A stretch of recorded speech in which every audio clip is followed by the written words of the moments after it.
जैसे कि पिछले एपिसोड में आपने देखा, अनाया की हालत अब सामान्य लग रही थी। घर का माहौल भी धीरे धीरे पहले जैसा होने लगा। सब लोग अब चैन की सांस ले रहे थे। लेकिन कहानी यहीं खत्म नहीं हुई थी। कुछ दिनों तक अनाया को रात में सोते वक्त अजीब अजीब बातें करने की आदत हो गई थी, जैसे उसके अंदर कोई अनजाना डर बैठ गया हो। छोटी छोटी आवाजों से भी वो अचानक घबरा जाती थी और उसकी आंखों में एक अजीब सी बेचैनी दिखने लगी थी। ये सब देखकर घर वालों ने फैसला किया कि अनाया को एक बार दरगाह ले जाना चाहिए। संजना और अनाया की दोस्त उसे लेकर दरगाह गई। वहां सब कुछ बिल्कुल सामान्य था। अनाया का व्यवहार भी पहले जैसा ही लग रहा था।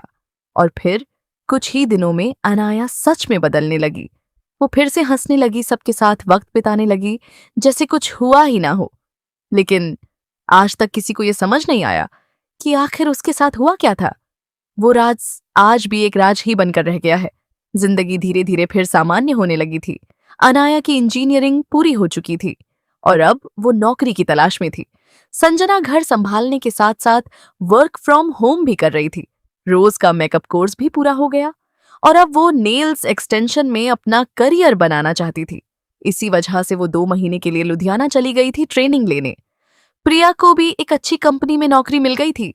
सब कुछ बिल्कुल परफेक्ट चल रहा था, एक हैप्पी एंडिंग की तरह।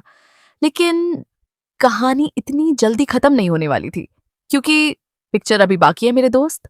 और अगले एपिसोड में शायद वो होने वाला था जिसका अंदाजा किसी को भी नहीं था।